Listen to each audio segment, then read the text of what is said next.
1. Itsy. All the Amore siblings had the sight in varying degrees, and its fickleness got us into trouble sometimes. Like the time when I was young, and still talking, and I called my friend's husband to give my condolences about her death in a trolley crash. Only my friend was still alive, and the trolley wouldn't crash until the next day. It was hard to explain that one, and harder still to keep my friend off the trolley the following day, even though I knew her life was at stake. Regular people have such a hard time listening to the low hum of instinct. Don't get me wrong, I tire of the magic now that I'm old, but still, if I'd had it all to do over, I'd choose magic ways.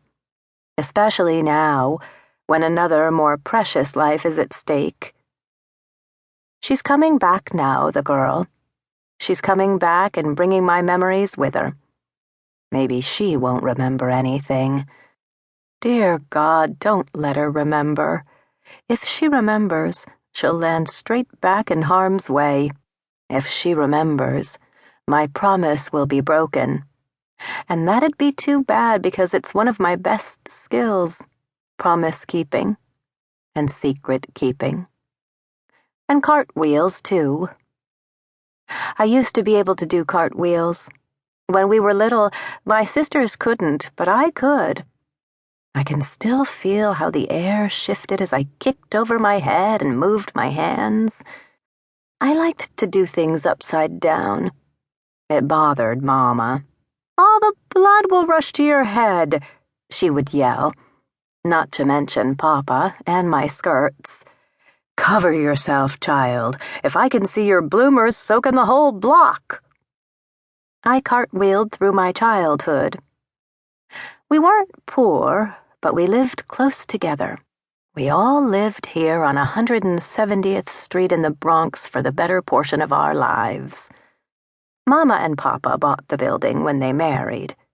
Well, Papa won it. In a fight. They used to fight for money in the streets back then, and one day the wager was a building, and practical Papa, who'd never fought a day in his life, took off his shirt and threw it into the ring.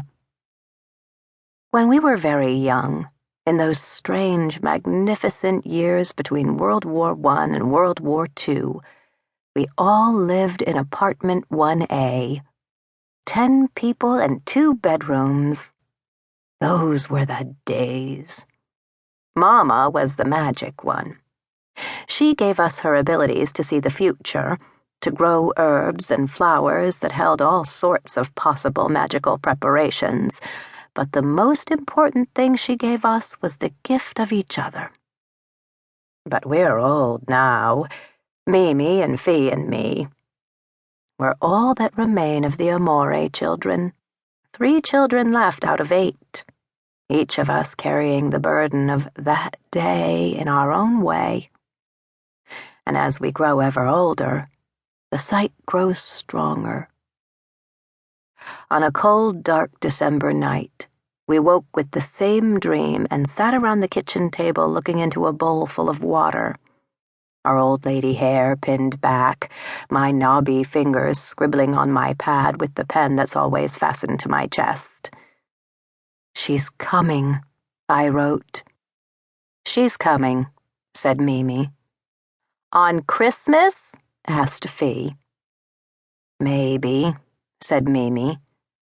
"She's coming." I underlined the words on my pad twice, for emphasis. Mimi was afraid to believe, afraid to get excited. Her girls so rarely came to see us. But our sight is strong. It grew as we grew. She should know better than to doubt it. The sight helped us through our darkest days, and our magic gardens made our lives wild like rambling roses. But our roses had thorns. Thorns sharper than those who live without magic could ever fathom. Like how Mama knew, even before the fortune-teller told her that 1945 would be a very, very bad year for the Amores.